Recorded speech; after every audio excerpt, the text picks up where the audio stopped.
दिनांक 22/11/2021 से 31/12/2021 तक चलाए जा रहे नव चयनित पंचायत सहायक, पब्लिक अकाउंटेंट कम डाटा एंट्री ऑपरेटरों के इस मंडल स्तरीय प्रशिक्षण में 11वें बैच जनपद चित्रकूट का चौथा बैच में आए हुए मेरे सभी प्यारे बच्चों बच्चियों, यहाँ उपस्थित इस संस्थान के संयोजक मंचासीन श्री मनोज सैनी जी, हमारे मास्टर प्रशिक्षक श्री राम प्रकाश दीक्षित जी, हमारी डीपीआरसी महोबा, डीपीआरसी चित्रकूट के सीनियर फैकल्टी, मास्टर प्रशिक्षक टेक्निकल दीप नारायण जी, राहुल सिंह, खंड प्रेरक मऊ आशीष, रामनगर आशीष, मऊ के कौन है? रामनगर कहाँ है? चले गए थे ना वो मानिकपुर के साथ आए थे सर। पंकज जी, हाँ पंकज तो बैठा है सर, 2 ही रखे थे ना, 2 ही। चलिए कोई बात नहीं। रामनारायण उसमें आ गए थे मानिकपुर में। राहुल जी, साथ ही अन्य सभी जो भी यहाँ उपस्थित हैं, अभी आप लोगों ने प्रशिक्षण की व्यवस्था, प्रशिक्षण में रहना, आवासीय खान पान की व्यवस्था, आपके सबके बारे में आप लोगों ने अभी जो फीडबैक दिया, तो मुझे बहुत कहने की जरूरत नहीं है कि हम सब लोग पंचायत राज परिवार के अंग हैं। सब खड़े होकर के अपने इस संस्थान के संयोजक जो हमको व्यवस्था दिए हैं श्री मनोज सैनी जी का कर्तव्य से स्वागत करते हैं।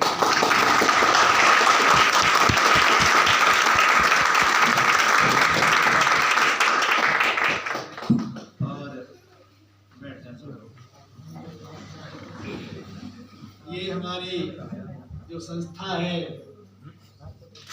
पंडित दीनदयाल उपाध्याय जी के सपनों को साकार करने के लिए हमारे जो नानाजी देशमुख ने के अथक प्रयासों के फलस्वरूप इस कामतानाथ की पवित्र नगरी में जो स्थापित हुई है, उसमें आप सब लोगों को प्रशिक्षण देने का जो हमें सौभाग्य मिला और आप सबको जो सौभाग्य मिला प्रशिक्षण लेने का, इस सब के लिए भी हम लोग अपने बाबा कामतानाथ को हृदय से नमन करते हैं और उनकी वंदना करते हैं।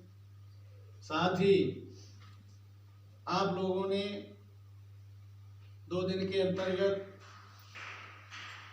जो प्रशिक्षण प्राप्त किया है, मुझे उम्मीद है कि आप लोगों ने बड़े मनोयोग से हमारे मास्टर प्रशिक्षकों ने जो भी जानकारी दी है, गांव पंचायत हमारी त्रिस्तरीय पंचायती राज व्यवस्था की सबसे छोटी प्रशासनिक इकाई है, इसकी जो बैठकें हैं, गांव सभा है, समितियों की बैठकें हैं, इनकी जो कार्य करने की प्रणाली है और ये कैसे काम करेंगे, इनको हमें क्या क्या सहयोग करना है उस कार्यों में, ये सब आप लोगों को प्रशिक्षण दिया गया है। यहाँ आप लोगों ने के बीच से कुछ बच्चों ने आगे बताया भी कि हमको क्या क्या बताया गया, अच्छा लगा सुन करके। इतने कम समय में हमारे बच्चों ने इतनी ज़्यादा जानकारी प्राप्त कर ली, इसलिए आप सबको फिर से हृदय से धन्यवाद देता हूँ।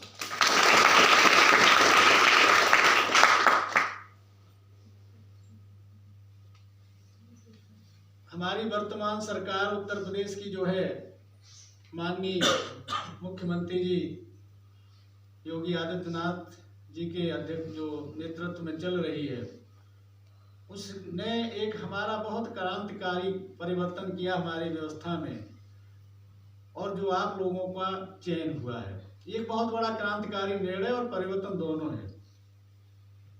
क्योंकि विगत कई वर्षों से 73 में संविधान संशोधन लागू होने के बाद ज्यादातर योजनाएं हमारी भारत सरकार और राज्य सरकार की गांव पंचायतों के माध्यम से या तो चल रही थी या उनके सहयोग से चलाई जा रही थी, लेकिन पंचायतें पूरी तरह से प्रभावी ढंग से काम नहीं कर पा रही थी,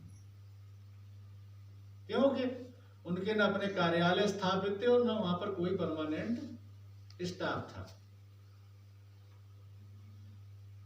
इस मंडल की एक छोटा सा प्रयास था इस चितकुर धाम मंडल में हम लोगों का कि हमारे पंचायत भवन सब मरम्मत करा के विस्तारीकरण करा करके और उनको सुसज्जित करके हम कार्यालय का रूप दे सकें। हमारे आयुक्त महोदय ने उसमें और तेजी कर दिखाई और उन सचिवालयों की स्थापना का एक बहुत बड़ा काम कराया। माननीय मुख्यमंत्री जी की बांदा समीक्षा बैठक में उनके सामने यहाँ का मॉडल रखा गया था कि हमने अपने मंडल में आयुक्त महोदय के द्वारा कि हमने ग्राम पंचायत सचिवालय स्थापित कराए हैं, वहाँ पर जन सेवा केंद्र, वहाँ पर विभिन्न विभागों के कर्मचारी प्रतिदिन एक दिन बैठेंगे, वहीं काम करेंगे। इस तरह का एक पूरा उनके सामने पेश किया गया था मॉडल, और उसी को 1 महीने के अंतर्गत जाकर माननीय मुख्यमंत्री जी ने अपनी सरकार का निर्णय लेकर के आप लोगों के चयन का रास्ता साफ किया और बड़ी पारदर्शिता के साथ, निष्पक्षता के साथ, ईमानदारी से आप लोगों का चयन इतने कम समय में हुआ है। इसके लिए हम अपनी सरकार को धन्यवाद देते हैं। और इतने उसके बाद चयन के बाद इतने कम समय में एक साथ प्रशिक्षण दिया जाना, ये हमारी सरकार का और बहुत ही अभूतपूर्व निर्णय रहा। हम लोगों पे तो इस धार्मिक नगरी में, पवित्र तीर्थ क्षेत्र में हम लोगों के होने के कारण बाबा कामतानाथ की कृपा से जो हम लोगों को इतनी बढ़िया संस्था मिली प्रशिक्षण के लिए, और उसमें आप लोगों ने प्रशिक्षण पाया। अब जिस तरह से ये प्रसाद के रूप में मानिए कि ऊपर वाले का एक प्रसाद के रूप में हमको इस जगह पर मिला है मौका प्रशिक्षण लेने का, और सरकार ने जो नियुक्ति का वो मार्ग आप लोगों को प्रशस्त किया ईमानदारी से, वो भी एक प्रसाद है। उस प्रसाद की कोई कीमत नहीं है कि आपको क्या मानदेय मिल रहा है और क्या मिलेगा, वो एक प्रसाद है, एक बहुत बड़ी कृपा है। और ये प्रसाद और कृपा आपको कहां तक ले जाएगा आप कल्पना नहीं कर सकते हो अपने जीवन पथ पर। तो मेरा आपसे यही अनुरोध है, और ये आशीर्वाद भी है, आदेश भी है कि हम जिस चीज के लिए परेशान थे, मैं जिस मंडल में कार्यभार ग्रहण करने के बाद मैंने बहुत प्रयास किया कि हमारी गांव पंचायतों की बैठकें नियमित रूप से हो सकें। गांव सभाएं 6 महीने में, साल में 2 बार प्राय है, व्यवस्था है एक्ट में कि एक रबी की फसल कटने के बाद दूसरी खरीफ की फसल कटने के बाद होगी। रबी की बैठक को खरीफ की बैठक कहा जाएगा। प्रधान चाहे तो बाद में बीच में भी कभी भी गांव सभा बुला सकते हैं। गांव सभाएं एक परंपरागत रूप से रोज कर ले रहे हैं लोग, विधिवत रूप से नहीं हो रही है वो, जो हो ही नहीं सकती। पूरी प्रक्रिया है, उसका कोरम है, उसका एजेंडा का समय है, और जो बताया होगा हमारे दीक्षित जी ने और मिश्रा जी ने आप लोगों को, गांव सभा का एजेंडा का समय क्या है? 15 दिन। बहुत अच्छे कि 15 दिन पहले मुनादी डुब्बी बजवा करके गांव सभा का होता है, और 5 दिन का जो है गांव पंचायत। गांव पंचायत की बैठक हर महीने अनिवार्य रूप से होगी, और समितियों की बैठक भी होगी। जो एजेंडा का समय होता है वो किसी लिए दिया जाता है, उसको लोग उसमें ध्यान ही नहीं देते। एजेंडा का समय इसलिए होता है कि गांव सभा में गांव का जो वोटर ना जो सदस्य वो, और गांव पंचायत की बैठक में गांव पंचायत का जो निर्वाचित सदस्य वो अपना कोई भी प्रस्ताव लिखित में गांव पंचायत को दे सकता है, और गांव पंचायत में एक कोई न कोई आदमी उसको रिसीव करेगा। ये नियमावली है बैठकों की, जो हमारी पंचायत राज नियम की, कि वो रिसीविंग होगी और सीरियल नंबर पड़ेगा उस प्रस्ताव पे। इसलिए आप लोगों को बता रहा हूँ कि ये बहुत माइन्यूट क्या कहते हैं वो है, लेकिन कोई इसको करता नहीं है। जबकि एक विधिक विधायी संस्था है ग्राम पंचायत की, जो गांव सभा और गांव पंचायत की बैठकें हैं, तो वो आपको जो प्रस्ताव एजेंडा टाइम में मिलेंगे उसको आप रिसीव करेंगे। क्यों? अब आपकी तैनाती हो चुकी है हर ग्राम पंचायत, और उस पर सीरियल नंबर डालेंगे, प्रस्ताव ये किस सीरियल पर हमें मिला, इस तारीख को मिला, और रखते जाएंगे अपनी फाइल में। जब बैठक होगी तो सामान्य प्रक्रिया कोरम वोरम आदि की पूर्ति देखने के बाद गांव सभा का कोरम 1/5 और गांव पंचायत का 1/3। बहुत अच्छे। हम जब बैठक शुरू करेंगे तो आप एक एक प्रस्ताव फिर रखेंगे। प्रधान जी और सचिव जब बैठे होंगे विचार के लिए एक एक प्रस्ताव आप सामने रखते जाएंगे, उसके बारे में चर्चा होगी, वो स्वीकृत करती है सदन या अस्वीकृत करता है। स्वीकृत कर दिया तो स्वीकृत लिख लेंगे, आगे रखते जाएंगे, अस्वीकृत हो गया तो उसको रिजेक्ट करते जाएंगे। उसके बाद जब प्रस्ताव जितने आपको प्राप्त हो गए थे उन पर चर्चा के बाद फिर किसी भी सदन के सदस्य को अधिकार नहीं रहता है, वो विशेषाधिकार हो जाता है किसका? अध्यक्ष ग्राम पंचायत। वो कौन होता है? प्रधान। फिर वो प्रधान का अधिकार हो जाता है कि वो किसी को बोलने की अनुमति दें या न दें। तो ये सबको बता देना है कि अगर आपको प्रस्ताव रखना है तो लिखित में एजेंडा से बैठक से पहले हर हालत में वो आ जाना। फिर अधिकार नहीं रहता है कि आप अनिवार्य रूप से आपका प्रस्ताव रखा ही जाएगा बैठक में। तो ये बहुत बड़ी चीजें हैं, इन चीजों को आपको लाना है। और कार्यवाही विधिवत लिखवानी है। कार्यवाही रजिस्टर हमने इस मंडल में मैंने प्रयास किया था कि जो, क्योंकि एकमात्र अभिलेख है ग्राम पंचायत का कार्यवाही जो स्थायी अभिलेख है, यानी ये कभी इसका समय समाप्त, ये शुरू से जब से ग्राम पंचायतें बनी है तब तक उस ग्राम पंचायत का कार्यवाही रजिस्टर होना चाहिए, और वो कहीं नहीं मिलेगा आपको। मैंने इसलिए कहा था कि कम से कम पिछले 5 साल की कार्यवाहियां आप लोग जरूर बाइंडिंग करवाएं। पिछले 5 साल की जो कार्यवाहियां ग्राम पंचायत की थी उनको हर हालत में अपने सचिव साहब से रिक्वेस्ट करके कि आप पिछली तो कम से कम 5 साल की इकट्ठा करवा लीजिए, उन्हें बाइंड करा के रख लें। और इस जो नई पंचायतें बनी है इनकी कार्यवाहियां जो है मोटे मोटे सचिव रजिस्टर बनवाएं, जिससे वो गांव पंचायत के कम से कम 5 वर्ष तक वो चल सके पूरे। नहीं तो जो सिस्टम बना हुआ था, लिया एक कार्यवाही रजिस्टर 10-12 पृष्ठ का और उस पर लिखा, उसके बाद उसको जेब में डाला, और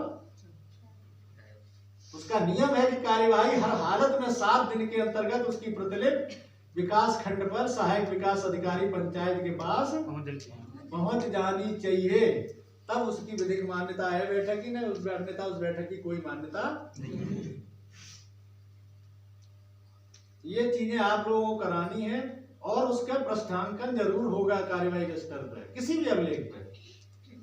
पहले पृष्ठ पर उसका प्रमाण पत्र लगेगा कि प्रमाणित किया जाता है कि हमें ग्राम पंचायत बैठक कार्यवाही रजिस्टर में प्रश्न संख्या इतने से इतने तक इतने कुल पन्ने इतने पृष्ठ हैं, सचिव और प्रधान के उस पर दस्तखत होंगे, तब उस रजिस्टर की विधिक। तो ये सब लीगल क्या कहते हैं वो है, बॉडी है, और उनका एक लीगल अभिलेख है ये विधायी, इनकी तभी वैधानिक मान्यता है।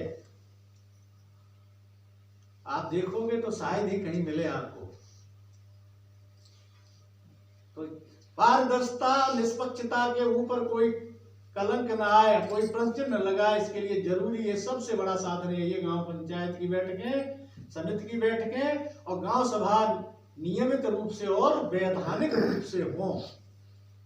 अन्यथा हम खूब अच्छे से काम करें, ईमानदारी करें, कोई उस पर भरोसा कर भी लेगा तो उसकी कोई वैधानिक मान्यता नहीं है जब तक वो सदन में विचार के लिए नहीं लाया गया है और उस पर निर्णय नहीं हुआ और वो अभिलेख में लिपिबद्ध नहीं है। उसके बिना कोई भी कार्य वो अवैधानिक है और उसका व्यय प्रमाणित नहीं किया जा सकता। वो हर हालत में श्रमदान की उसमें आएगा, जो निजी व्यय के आएगा वो वसूली के उसमें जाता है अगर कोई कार्यवाही करना चाहे तो। महीने की बैठकों में आप अनिवार्य रूप से जो सबसे महत्वपूर्ण है कि किसी भी देश की जो उन्नति, समाज की का उन्नति या विकास के लिए ढांचा बनता है, उसके लिए सबसे बड़ा महत्वपूर्ण आंकड़ा क्या होता है? जनसंख्या। उसी के आधार पर योजना बनती है, नीति बनती है। लेकिन जनसंख्या का ऑथेंटिक प्रामाणिक जो स्वरूप कब मिलेगा आपको? जब आप जन्म ले रहे हैं और मर रहे हैं उनका विधिवत पंजीकरण होता रहे और उनके प्रमाण पत्र निर्गत हो सके। इसीलिए जनसेवा केंद्र को गांव पंचायतों में लाने का प्रयास किया जा रहा है कि आप लोग वहीं बैठ करके गांव के आदमी, जो अंतिम छोर के व्यक्ति की जिसकी कल्पना की गई है, हमारी ये माननीय पंडित दीनदयाल उपाध्याय जी का जो सपना था अंत्योदय, और इन सब का जो है अंतिम छोर के व्यक्ति का क्या कहते हैं विकास और उसके कष्टों का निवारण कैसे हो, उसके लिए बहुत जरूरी है कि उन्हें हर सुविधा वही गांव पंचायत सचिवालय पर ईमानदारी से मिल जाए। सरकार की योजना का, हर योजना का लाभ मिल सके, उन्हें जानकारी मिल सके। तो आप जन्म मृत्यु का पंजीकरण अनिवार्य रूप से गांव पंचायत की बैठक में एजेंडा बिंदु रखवा के जरूर कराएंगे। उस पंचायत के सीमा क्षेत्र में उस महीने के अंतर्गत जो भी जन्म लिया है जिस परिवार में, लड़का या लड़की, और जो कोई मृत्यु हुई है उसका आप लेखा जोखा जरूर उसमें रखेंगे। नाम आपको पता हो या न हो, नामकरण बाद में कोई 1 महीने बाद होता है, किसी का 10वें दिन होता है, किसी का 11वें दिन होता है, लेकिन आप अपनी बैठक में नहीं मिलता तो लिख जरूर लेंगे जो आपके लिए वो सनद रहे कि पैदा हुआ है, इसका सर्टिफिकेट इशू होना है। तो 2 काम, एक बैठकें, दूसरा जन्मत पंजीकरण, ये आप लोग कराते रहिए। बाकी योजनाओं की वेबसाइट की जानकारी दी गई है। उम्मीद है कि आप गांव का जो भी निरीह जो वंचित व्यक्ति है उसका आप लोग हर तरह से सहयोग करेंगे, बिना भेदभाव के, बिना किसी जात पात धर्म भाषा मजहब कोई, इन सबको ध्यान में दे करके मोहल्ला खानदान गांव पंचायत में जो चलता है ये सब छोड़ते हुए, क्यों? ये प्रसाद के रूप में कहा था आपको, हर तरह से प्रसाद मिला है। नौकरी प्रसाद है, वो प्रशिक्षण भी आपका इस नगरी में प्रसाद है, और उस प्रसाद की महत्ता को बनाए रखिए। ईमानदारी के साथ अपने उस गांव पंचायत के लोगों की सेवा करिए, यही मेरा, और उस प्रसाद के पुण्य के रूप में आप अपने जीवन के पथ पर बहुत ऊंचाइयों तक जाएं, बड़े बड़े पदों पर जाएं, ये मेरी शुभकामना है। और